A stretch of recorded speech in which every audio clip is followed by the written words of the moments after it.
कंधों पर बोझ जितना कम होगा, उड़ान उतनी ऊंची भर पाओगे। 94.3 माय एफएम से मैं विनी आपके साथ। और चलो आज कुछ अच्छा सुनते हैं। सुनाती हूँ कहानी एक संत की और उनके दो शिष्यों की। दो शिष्यों के बीच में बहस छिड़ी हुई थी।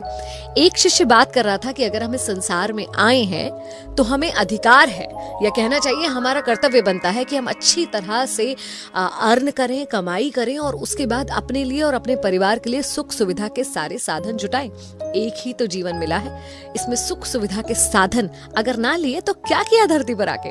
वहीं जो दूसरा शिष्य था वो फकीरी के आनंद की बात कर रहा था। वो कह रहा था कि जो आनंद फकीरी में है वो किसी और चीज में नहीं है।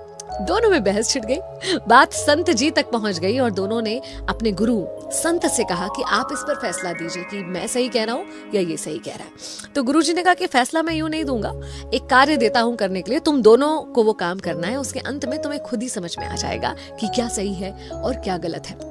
जो विलासिता की तरफदारी कर रहा था उसे एक खाली थैला दिया गया, और वहीं दूसरी तरफ जो फकीरी की तरफदारी कर रहा था उसे खाने पीने की सामग्री से भरा हुआ एक थैला दिया गया। दोनों को समझ में नहीं आया क्या करना है। उनके गुरुजी ने कहा कि यहाँ से 50 कोस दूर तक चल के तुम दोनों को जाना है। ये तुम्हें जो मैं खाली झोला दे रहा हूँ, रास्ते में मिलने वाली कोई भी कीमती वस्तु या तुम्हें लगे कि काम की वस्तु है, वो इस झोले में डालते जाना। और वहीं जो फकीरी की तरफदारी कर रहा था उससे कहा गया कि तुम्हारे पास एक खाने पीने की सामग्री से भरा झोला है, रास्ते में जो भी जरूरतमंद दिखे उसे जो दे सको उसे देते जाना और अपनी मंजिल तक दोनों पहुंचो। दोनों ने यही किया। जो विलासिता का शौकीन था वो उसने चलना शुरू करा। उसे थोड़ा आगे चल के एक सोने की ईंट मिली, उसने फटाफट वो ईंट अपने थैले में डाल ली।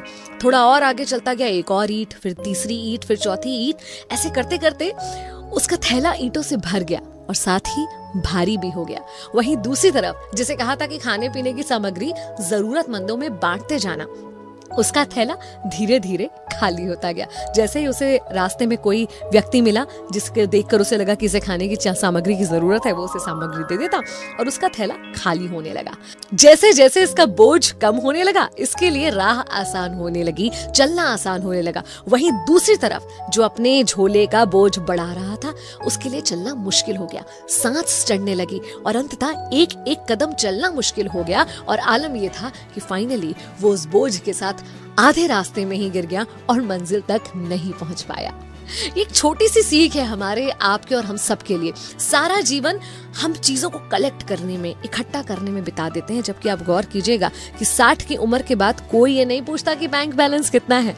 60 की उम्र के बाद तो यही पूछा जाएगा कि आपका स्वास्थ्य कैसा है, आपके बच्चे क्या करते हैं। हमारी असल संपत्ति आपकी आने वाली पीढ़ी है, जिसे बेहतरीन बनाने पर हमें समय और ध्यान केंद्रित करना चाहिए। हमारा स्वास्थ्य है जो हमारी आखिरी सांस तक हमारा साथ देने वाला है। लेकिन कई बार इन दोनों ही चीजों को छोड़कर हम एक ऐसी भागदौड़ में व्यस्त हो जाते हैं, सोने की ईंटें इकट्ठी करने लगते हैं और वही ईंटें हमें अंत में हमारा चलना तक मुश्किल कर देती हैं। तो गौर कीजिए कि आपको आपका ध्यान और समय कहाँ लगाना है, मंजिल तक बोझ के साथ या आराम से हल्के होकर जाना है।